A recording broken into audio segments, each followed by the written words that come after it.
छुटकारे से बहुतायत के जीवन तक। प्रभु यीशु मसीह ने कहा है कि मैं आया हूँ कि तुम जीवन पाओ और बहुतायत का जीवन पाओ। मैं प्रभु के नाम को सच में धन्यवाद करती हूँ कि उन्होंने हमें मौका दिया कि हम छुटकारे से बहुतायत के जीवन तक इस विषय पर आधारित एक प्रशिक्षण का वीडियो बनाएं, जो आज की घड़ी में मसीही लोगों के लिए अत्यंत आवश्यक है। प्रभु ने यह बात हमारे मन में डाली कि जो प्रकाशन पवित्र आत्मा द्वारा हमें प्राप्त हुआ और जो शिक्षण प्रभु के कुछ अभिषिक्त दासों द्वारा हमें मिला, उसे हम कलीसिया तक पहुंचाएं। क्योंकि हमने पाया कि बहुत से मसीही परिवार किसी न किसी मुश्किल परिस्थिति में जकड़े हुए हैं। कई मसीही लोग कैंसर, पैरालिसिस, आर्थराइटिस जैसी बीमारियों से पीड़ित हैं। कई घरों में कलह है, झगड़े हैं। कई घरों में घटी है। माँ बाप का आदर नहीं किया जाता। पत्नी पति का आदर नहीं करती। लोग एक दूसरे के विरुद्ध आते हैं।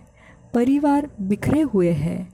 लोग व्यसनों में जकड़े हैं और इस प्रकार की अनेक बातें।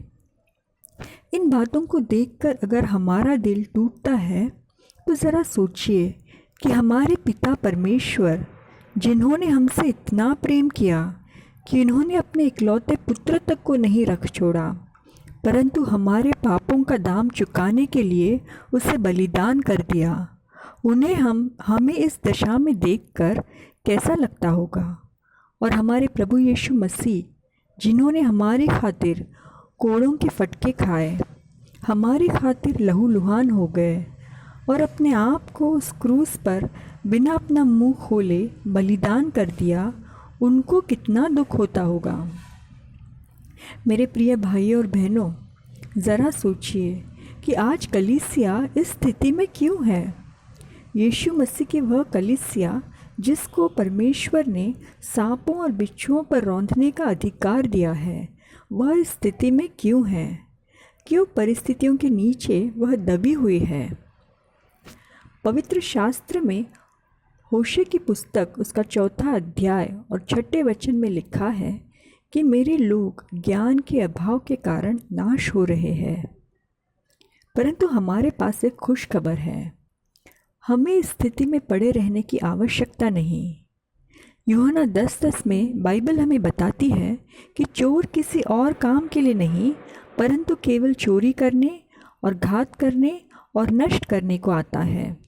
मैं इसलिए आया हूँ कि वे जीवन पाए और बहुतायत से पाए। हालेलुया। और यही बहुतायत का जीवन आप किस प्रकार पा सकते हैं और उसमें बने रह सकते हैं, यह सिखाने का हमारा एक छोटा सा प्रयास है। तो आइए बहुतायत का जीवन अनुभव करने की इस यात्रा में हमारे साथ जुड़ जाइए। हम बहुत ही सरल भाषा में शिक्षण को देंगे, जिसे सभी लोग समझकर अपने जीवन में लागू कर पाएंगे। प्रशिक्षण की शुरुआत में हम चाहते हैं कि आप इस बात को अपने हृदय में बसा लें कि हमारे प्रभु यीशु मसीह ने क्रूस पर हमारे जीवन की सारी लड़ाइयों पर पहले से ही विजय प्राप्त कर ली है। परंतु जैसे हमने बताया कि वचन का सही ज्ञान ना होने के कारण परमेश्वर के लोग नाश हो रहे हैं या बंधनों में जकड़े हैं, और इसका फल कई लोगों के जीवनों में दिखता है। इन बातों से छुटकारा पाने के लिए विश्वासी लोग अक्सर केवल उस बुरे फल के विषय में प्रार्थना करते हैं, जैसे कि हे प्रभु, मुझे कैंसर से चंगा कीजिए, या हमारे बच्चों को व्यसन से छुटकारा दीजिए इत्यादि, जो कि अच्छी बात है।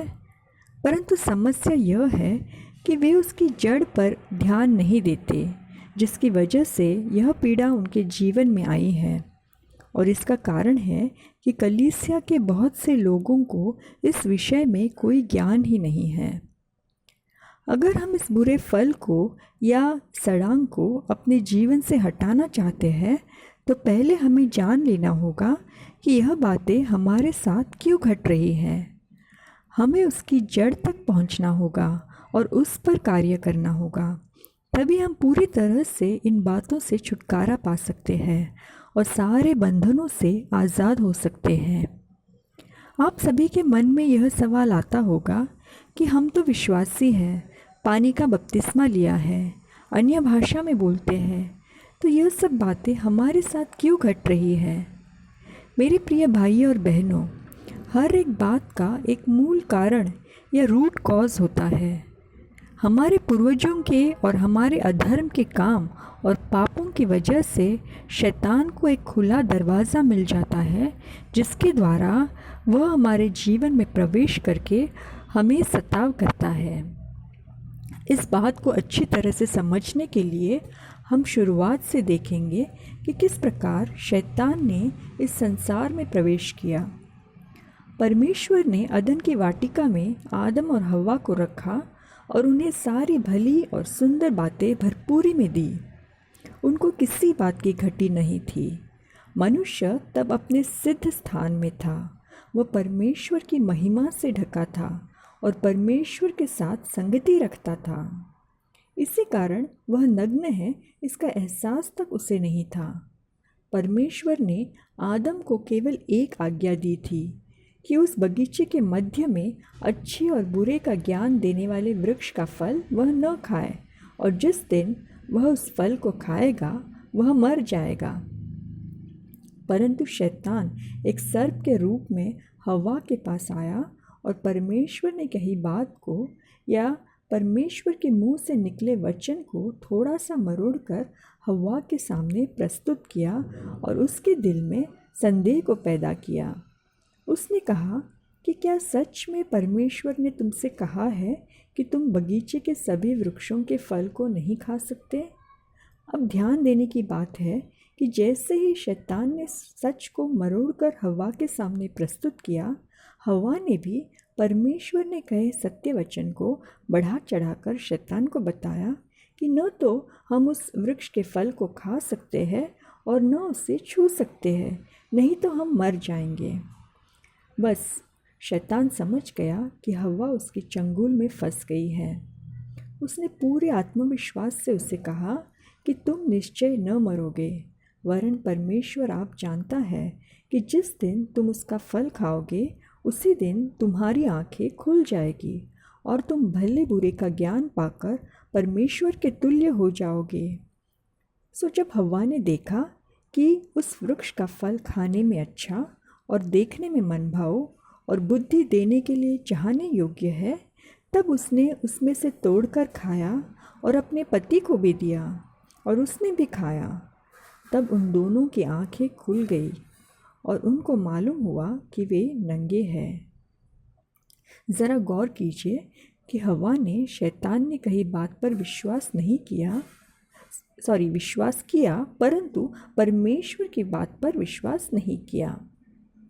उसे यकीन हो गया कि परमेश्वर ने हमें सारी अच्छी बातें नहीं दी है, बल्कि कुछ बातें हमसे रख छोड़ी है और हमें कुछ और अधिक की आवश्यकता है। She felt that God has withheld something good from us and we need something more. और वह शैतान के डाले हुए जाल जो आँखों की अभिलाषा, शरीर की अभिलाषा और जीविका का घमंड उसमें फंस गई। इस प्रकार पाप ने संसार में प्रवेश किया और पाप द्वारा शर्म और मृत्यु आ गई। इसी पाप का फल लोगों के जीवनों में बीमारी, द्वेष, कपट, खून, बलात्कार, श्राप, कलह इस प्रकार के रूप में दिखाई देता है।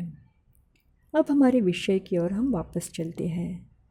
प्रियो, हमें जान लेना है कि अगर इस तरह की बातें एक विश्वासी के जीवन में या परिवार में हो रही है, तो इसका मुख्य कारण है कि नया जन्म पाने के बावजूद उन्होंने अपनी जड़ों पर अभी तक ध्यान नहीं दिया है या उन पर कोई कार्य नहीं किया है। They have not dealt rightly with their foundations. आपको समझना है कि पूर्वजों के और खुद के द्वारा किए हुए पाप और अधर्म के कामों की वजह से शैतान को जीवन में प्रवेश करने के लिए एक खुला दरवाज़ा मिल जाता है। इसीलिए हमें सबसे पहले अपनी जड़ों को सही करना होगा।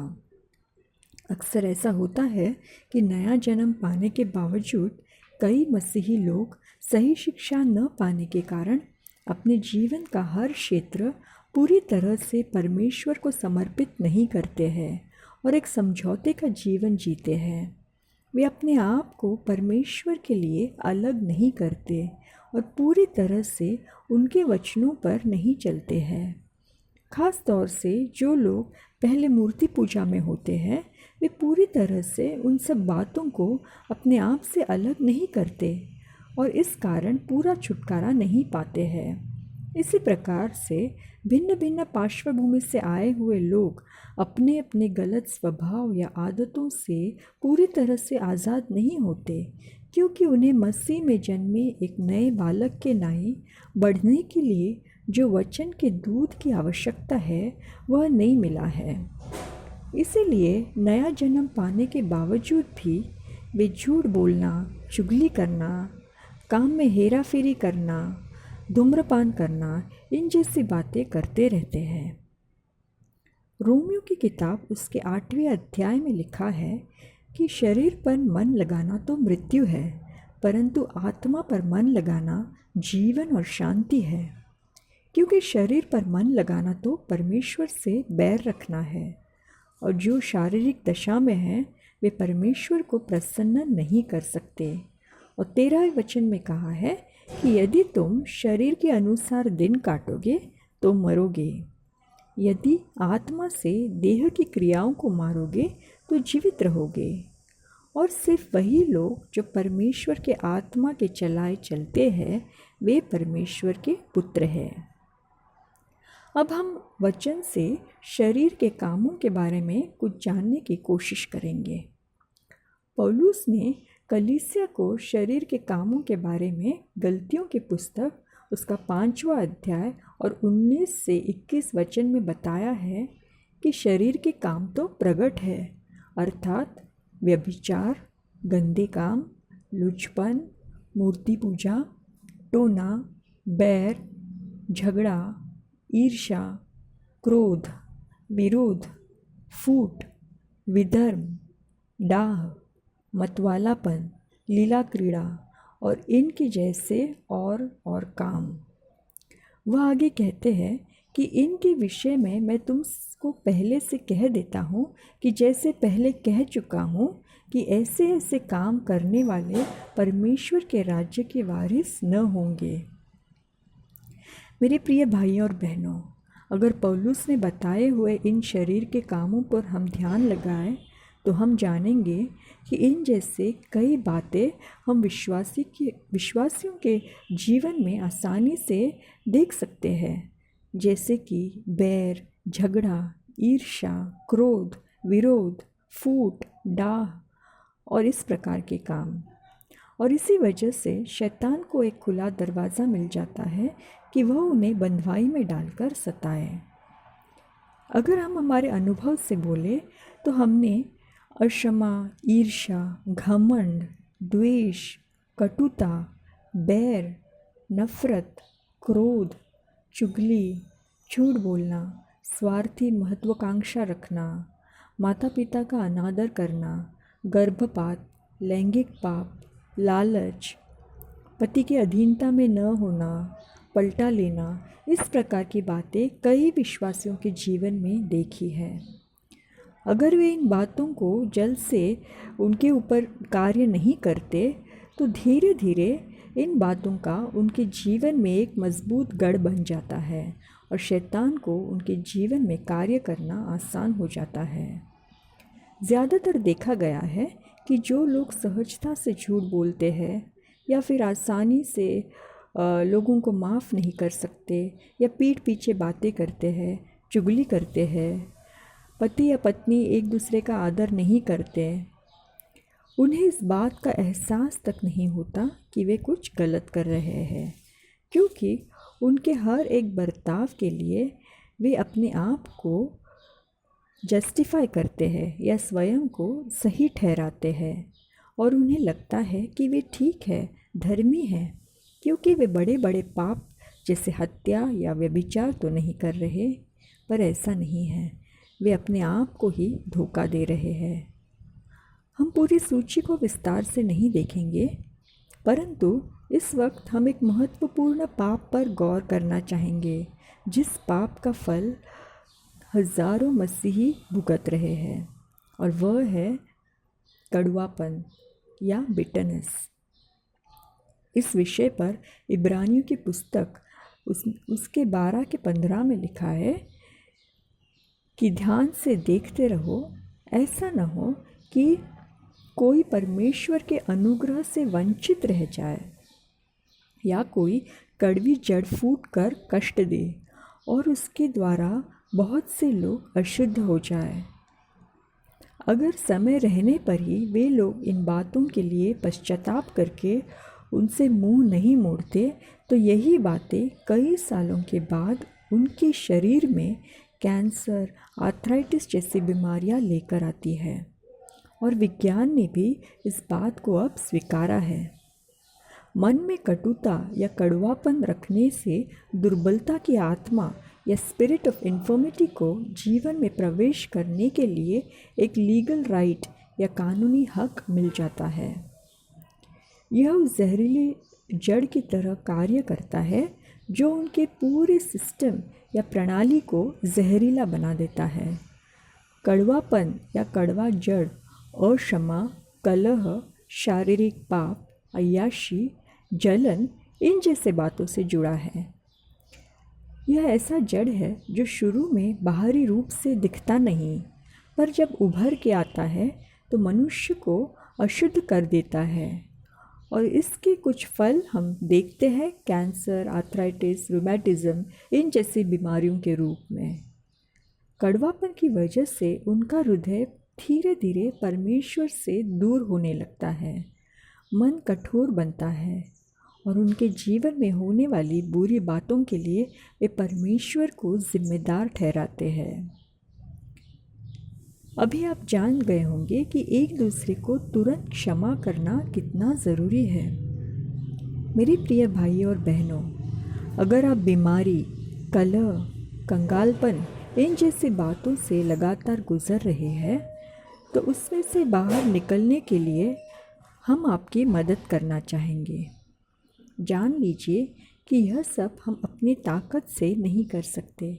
हमें परमेश्वर के सहायता की आवश्यकता है, क्योंकि उनके बिना हम कुछ नहीं कर सकते।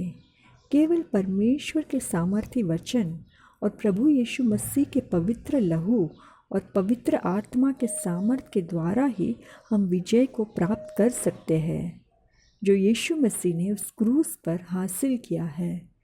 क्योंकि हमारा परमेश्वर सामर्थशाली परमेश्वर है और उनका सारी बातों पर नियंत्रण है। तो सबसे पहले और सबसे ज़रूरी बात यह है कि आप पहचान लें या आपको इस बात का एहसास हो कि इस प्रकार की बातें जो आपके जीवन में मौजूद है, उसका कारण है आपके और आपके पूर्वजों के पाप और अधर्म के काम, जिसके द्वारा आप बंधुआई में पड़ गए हैं। उससे छुटकारा प्राप्त करने के लिए सबसे पहले आपको उनके लिए परमेश्वर के सामने सच्चे दिल से पश्चाताप करना होगा। एक एक करके जैसे पवित्र आत्मा आपको प्रकट करे, आपको आपके हर एक पाप की अपने मुंह से कबूली देकर उनके लिए पश्चाताप करना होगा, परमेश्वर से क्षमा मांगनी होगी और प्रभु यीशु मसीह के लहू द्वारा आपको शुद्ध होना होगा। स्वयं के पापों के लिए पश्चाताप करने के बाद आपको आपके पूर्वजों के पापों के लिए भी पश्चाताप करना होगा और परमेश्वर से क्षमा मांगनी होगी। इसे अंग्रेज़ी में आइडेंटिफिकेशनल रिपेंटेंस कहते हैं, जिसे हम दानियल के पुस्तक उसके 9वें अध्याय में देखते हैं। पहला यूहन्ना का 9 कहता है कि यदि हम अपने पापों को मान लें तो वह हमारे पापों को क्षमा करने और हमें सब अधर्म से शुद्ध करने में विश्वास योग्य और धर्मी है। प्रभु यीशु मसीह के लहू के द्वारा हमें सारे पापों से क्षमा मिलती है। यहाँ हम स्पष्ट करना चाहेंगे कि हमारे पूर्वजों के पापों के लिए पश्चाताप करने से हमारे पूर्वजों को उन पापों की क्षमा नहीं मिल सकती, परंतु उन पापों का या अधर्म के कामों का परिणाम हमारे जीवन से हट जाता है। पश्चाताप करने के द्वारा प्रभु यीशु मसीह के लहू के कारण आप परमेश्वर से क्षमा पाते हैं और उनके सामने धर्मी ठहरते हैं। इसके पश्चात आपको परमेश्वर से क्षमा मांगना है कि वह आपको फिर से अपनी पवित्र आत्मा से भर दे और पवित्र आत्मा आपको मदद करे कि इन सब पापों को या बुरी आदतों को आपके जीवन से पूरी तरह से बाहर निकालने के लिए आपको सहायता करे। परमेश्वर से क्षमा पाने के बाद शैतान का आपके जीवन पर कोई भी कानूनी हक नहीं रहता और इसीलिए आप उसे आपके जीवन से कानूनी तौर से पूरी तरह से निकाल बाहर कर सकते हैं। हम विश्वास करते हैं कि यहाँ तक आपने अच्छी तरह से समझ लिया है। अब अगला विषय है श्रापों से निपटना। पाप और अधर्म के कामों के कारण जो श्राप आपके जीवन में कार्यरत थे उन्हें आपको तोड़ना है। गलतियों की पुस्तक उसका 3 अध्याय और 13 और 14 वचन में लिखा है कि मसीह ने जो हमारे लिए श्रापित बना हमें मोल लेकर व्यवस्था के श्राप से छुड़ाया, क्योंकि लिखा है कि जो कोई काठ पर लटकाया जाता है वह श्रापित है। यह इसलिए हुआ कि अब्राहम के आशीष मसीह यीशु में अन्य जातियों तक पहुँचे और हम विश्वास के द्वारा इस आत्मा को प्राप्त करें जिसकी प्रतिज्ञा हुई है। और इसी वचन के अनुसार आपको सारे श्रापों को तोड़ना है। श्रापों को तोड़ने के बारे में हम थोड़ा विस्तार में देखेंगे ताकि आप लोग इन श्रापों से मुक्त हो सकें। ज़्यादातर पीढ़ीगत श्रापों के कारण जो दुष्टात्माएं जीवन में कार्य करती है वे इस प्रकार की है: घमंड की आत्मा, लालसा की आत्मा, विकृति की आत्मा, बलवा, जादू टोना, मूर्ति पूजा, कंगालपन, अस्वीकार, भय, गड़बड़ी, लत, मृत्यु, विनाश, फ्रीमेसनरी, बहुविवाह या पॉलीगैमी, व्यभिचार, समलिंगी, गर्भपात, क्रोध, नाकामयाबी, बीमारी, दुर्बलता, नफरत, गलत विश्वास और इस प्रकार के अन्य श्राप। इन पीढ़ीगत श्रापों को आपको यीशु मसीह के नाम से तोड़ना है और कबूल करना है कि गलतियों के 3:14 के तहत आप व्यवस्था के श्रापों से मुक्त हो गए हैं। इसके अलावा आपके खुद के द्वारा या फिर किसी और के द्वारा बोले गए श्राप या नकारात्मक शब्दों को भी आपको यीशु मसीह के नाम से तोड़ना है।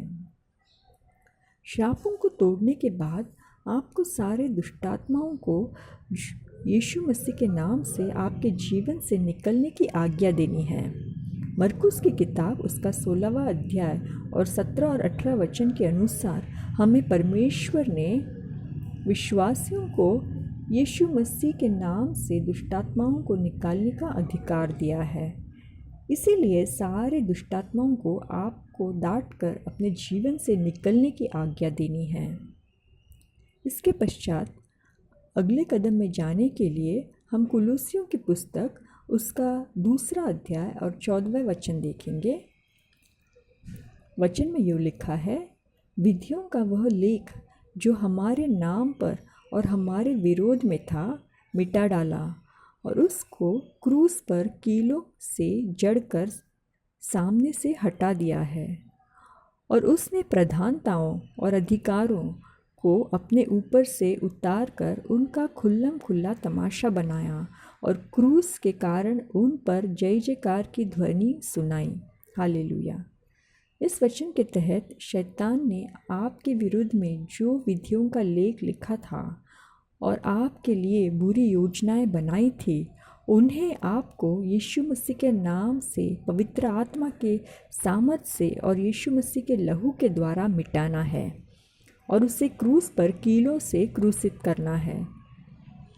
अगर आप सच्चे हृदय से पश्चाताप करते हैं और सारी प्रार्थनाएं विश्वास से करते हैं, पूरे समझ के साथ और वचन के ज्ञान और प्रकटीकरण के द्वारा सारे श्रापों को तोड़ते हैं और विश्वास से सारे दुष्टात्माओं को अधिकार के साथ बाहर निकालते हैं, तो आप निश्चित हो सकते हैं कि आप पूरी तरह से आज़ाद हो गए हैं। शैतान का अब आपके जीवन पर कोई अधिकार नहीं रहा। आपने अब तक के सारे पापों और श्रापों से छुटकारा पाया है। हालेलुया। इस प्रशिक्षण के आखिरी पड़ाव में हम आ गए हैं, जो है कि छुटकारा पाने के बाद उसमें बने रहना, वचन और आत्मा में बढ़ते रहना। जैसे पौलुस ने फिलिपियों 2:12 में लिखा है कि हे मेरे प्यारों, जिस प्रकार तुम सदा से आज्ञा मानते आए हो, वैसे ही अब भी न केवल मेरे साथ रहते हुए, पर विशेष करके अब मेरे दूर रहने पर भी डरते और कांपते हुए अपने अपने उद्धार का कार्य पूरा करते जाओ। इसका मतलब है कि यह उद्धार का कार्य पूरा करना हमारा आजीवन का कार्य है। इसके लिए आपको अपने जीवन में कुछ आत्मिक अनुशासन को ले आना है। परमेश्वर को अपने जीवन में प्राथमिक स्थान देना है। आपको नियमित रूप से प्रार्थना करना, उपवास करना, वचन पढ़ना, मनन करना, आराधना करना, सुसमाचार बांटना, भले काम करना, प्रेम और क्षमा में चलना, नम्रता में रहना आदि बातों को अपने जीवन का एक हिस्सा बनाना है। आपको रोज़ पवित्र आत्मा से भरकर एक पवित्र जीवन जीना होगा और परमेश्वर की खोज करती रहनी होगी। इन सब के साथ यह भी जान लीजिए कि जीवन की राह में चलते चलते शायद आपसे जाने अनजाने में कुछ गलती हो जाए, क्योंकि हम अब भी देह में हैं। अगर ऐसा होता है तो आपको तुरंत परमेश्वर की ओर दौड़ना है, उनकी शरण में आना है और पश्चाताप करके उनसे क्षमा मांगनी है। अगर आप पश्चाताप के जीवन को आपके जीवन की शैली बनाते हैं और परमेश्वर को और उनके राज्य को निरंतर खोजते रहते हैं, तो आप परमेश्वर के सुरक्षा कवच में सदा बने रह सकते हैं और उनकी सारी आशीषों के हकदार हो सकते हैं। आपका जीवन एक प्रार्थना का जीवन अगर होगा तो परमेश्वर का अनुग्रह सदा आप पे बना रहेगा और परमेश्वर के उपस्थिति में आप आसानी से आ सकते हैं, परमेश्वर की उपस्थिति में बने रह सकते हैं। अगर आपने इस तरह का जीवन जीना सीख लिया तो आपको आपकी ज़रूरतों के लिए प्रार्थना करने की भी ज़रूरत नहीं होगी, क्योंकि मत्ती 6:33 के अनुसार यह सारी बातें आपसे जुड़ जाएगी या आपको दी जाएगी। क्योंकि वचन में लिखा है कि प्रथम परमेश्वर के राज्य और उसकी धार्मिकता की खोज करो तो ये सारी बातें तुम्हें दी जाएगी। तो हमें इन बातों के पीछे दौड़ने की आवश्यकता नहीं। सच में मेरे प्रिय भाइयों और बहनों, अनुभव करके देखिए कि हमारे परमेश्वर कितने भले हैं। बस जैसे वे विश्वास योग्य है, वैसे ही हमें भी विश्वास योग्य बने रहना है। जैसे हम उनमें मग्न होते हैं, वे हमारी सारी इच्छाओं को मांगे बिना पूरा करते हैं और इस बात का अनुभव आप ज़रूर करेंगे और सच में एक भरपूरी और बहुतायत के जीवन का अनुभव आप कर पाओगे। आखिर में हम ज़रूर बताना चाहेंगे कि आपके जीवन में कभी कभी परीक्षाएं आएंगी, आपके विश्वास की परीक्षा होगी, या फिर अगर आप गलती करते हो तो आपको सुधारने के लिए और सही मार्ग पर लाने के लिए ताड़ना भी होगी। परंतु जान लीजिए कि परीक्षा की घड़ी थोड़े समय के लिए होती है, हमेशा के लिए नहीं। ऐसे वक्त हमें अपने आप को जांचना है, हमारी गलतियों के लिए पश्चाताप करके क्षमा मांगनी है, परमेश्वर को और अधिक खोजना है, विश्वास में बने रहना है और परमेश्वर हमें इसमें से ज़रूर बाहर निकालेंगे। हम विश्वास के एक स्तर से लेके दूसरे स्तर तक और महिमा के एक स्तर से लेके दूसरे स्तर तक बढ़ते जाएंगे और एक बहुतायत के जीवन का अनुभव करेंगे।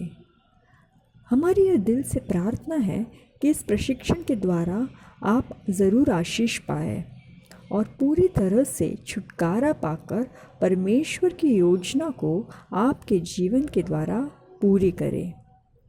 हमारे साथ इस प्रशिक्षण में जुड़ने के लिए धन्यवाद। प्रभु आप सबको आशीष दे। आमीन।